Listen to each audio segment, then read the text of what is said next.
अब आप बिहार में भी बात कर रहे हो एजुकेशन की कि आपके बच्चों की पढ़ाई पे वोट दीजिए. Is that a harder line to get votes out of than caste और रिलीजन?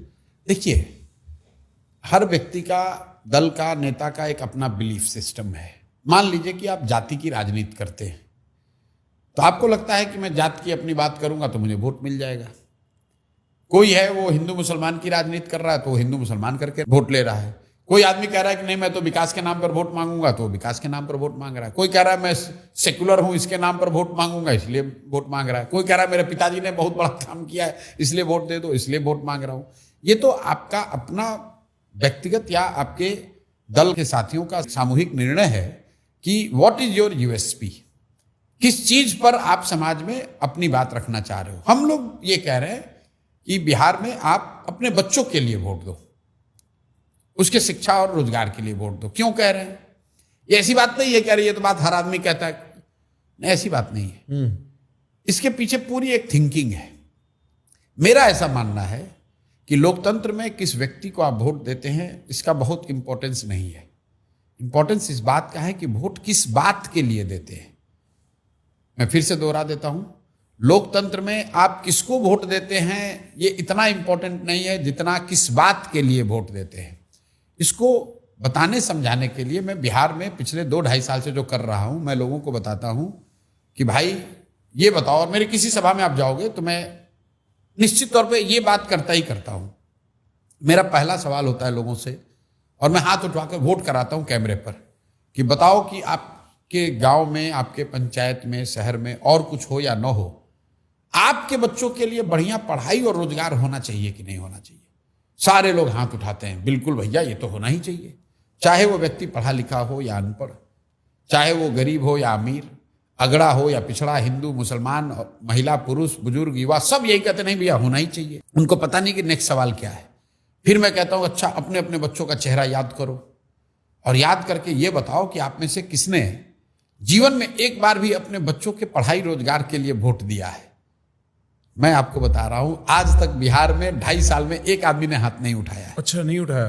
नहीं उठाते क्योंकि बच्चों की बात है ना. हाँ, सच बोलेंगे झूठ तो बोलेंगे. मैंने आपको पहले कहा सर्वे, मैंने जानता हूं कि सर्वे में लोग क्या कहते हैं. हाँ, ठीक बात. इसलिए मैं कहता हूं पहले अपने बच्चों का चेहरा याद कर लो.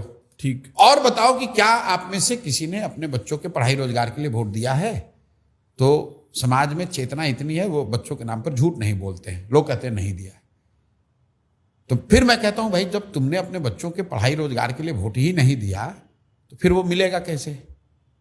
लेकिन फिर आपका सवाल हो सकता है कि भाई इसका क्या गारंटी है कि शिक्षा रोजगार के लिए बच्चों के लिए वोट देंगे तो मिल जाएगा. नेता तो हमेशा झूठ बोलता है. ये भी संभव है कि आप शिक्षा रोजगार का बात कीजिए, न मिले हमको, किसको वोट दें.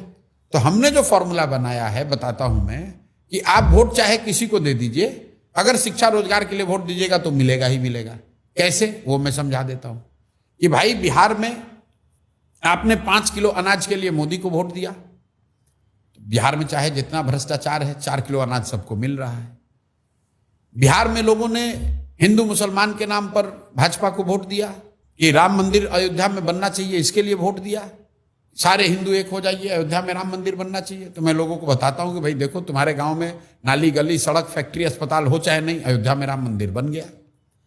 आप में से बिहार में कई लोगों ने वोट दिया नीतीश कुमार को कि भैया यहाँ बिजली आना चाहिए, सड़क आना चाहिए. लालू जी के जमाने में बिजली नहीं था बिहार में. तो नीतीश के इस बदहाल बिहार में चाहे जितना कष्ट हो, बिजली देखो घर घर आ गई है. लालू जी की बात देख लो, जिन लोगों ने लालू जी को वोट दिया वो कहते हैं कि लालू जी के राज में कुछ नहीं हुआ. लालू जी कहते हैं नहीं, हमने गरीबों को आवाज दिया, सम्मान दिया. मैं लोगों को बताता हूं कि लालू जी के राज में पढ़ाई नहीं हुई, रोजगार नहीं हुआ, सड़क पानी बिजली नहीं मिला, लेकिन जो गरीब और पिछड़े थे उनको आवाज और सम्मान तो जरूर मिला. ये मानने में कोई दिक्कत नहीं है. बिहार में लोग कहते हैं हम जाति पर वोट देते हैं. तो हमें भैया और कुछ हो चाहे नहीं, जो जाति का तुम्हारा नेता जीत कर गया वो तुम्हारे लिए पढ़ाई रोजगार का व्यवस्था किया चाहे नहीं, जाति का जनगणना जरूर कराया है. कई लोगों ने वोट दिया, कहा हम तो मोदी जी का भाषण सुनकर वोट दिए हैं कि मोदी जी गुजरात में बड़ा विकास किए हैं, बिहार में भी वैसा विकास होना चाहिए. तो मैं कहता हूं बिल्कुल ठीक बात है. तुमने वोट दिया गुजरात के विकास के लिए तो गुजरात में तो विकास हो ही रहा है और तुम्हारे बच्चे गुजरात में जाकर नौकर मजदूर बन ही गए हैं. अब आप हंस रहे हो, देखो लोग भी ऐसे कहते अरे ये तो बात बिल्कुल सही है. बात तो बिल्कुल सही है. अरे वोट आपने चाहे मोदी को दिया कि लालू को दिया कि नीतीश को दिया, जिस काम के लिए दिया वो काम हो रहा है.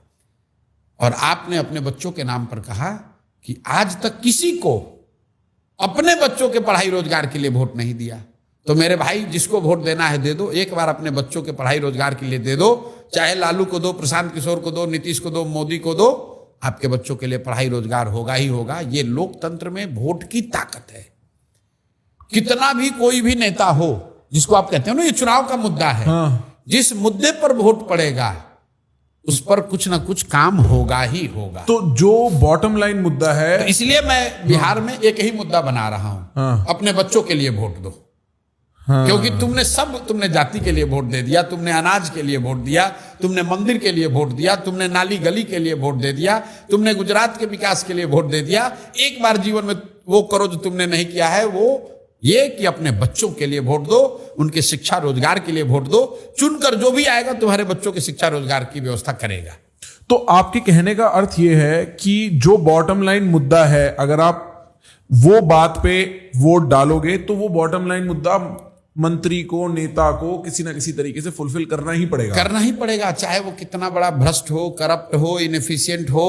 संभव है कि 5 किलो अनाज कहा 4 किलो मिल रहा है, लेकिन अनाज पर अगर वोट पड़ा है तो अनाज मिलेगा ही मिलेगा। ये लोकतंत्र में वोट की ताकत है और यही बात जनता नहीं समझती है। ये अगर ये समझ लो आप कि अगर मंदिर के लिए वोट पड़ा है तो मंदिर बनेगा ही बनेगा।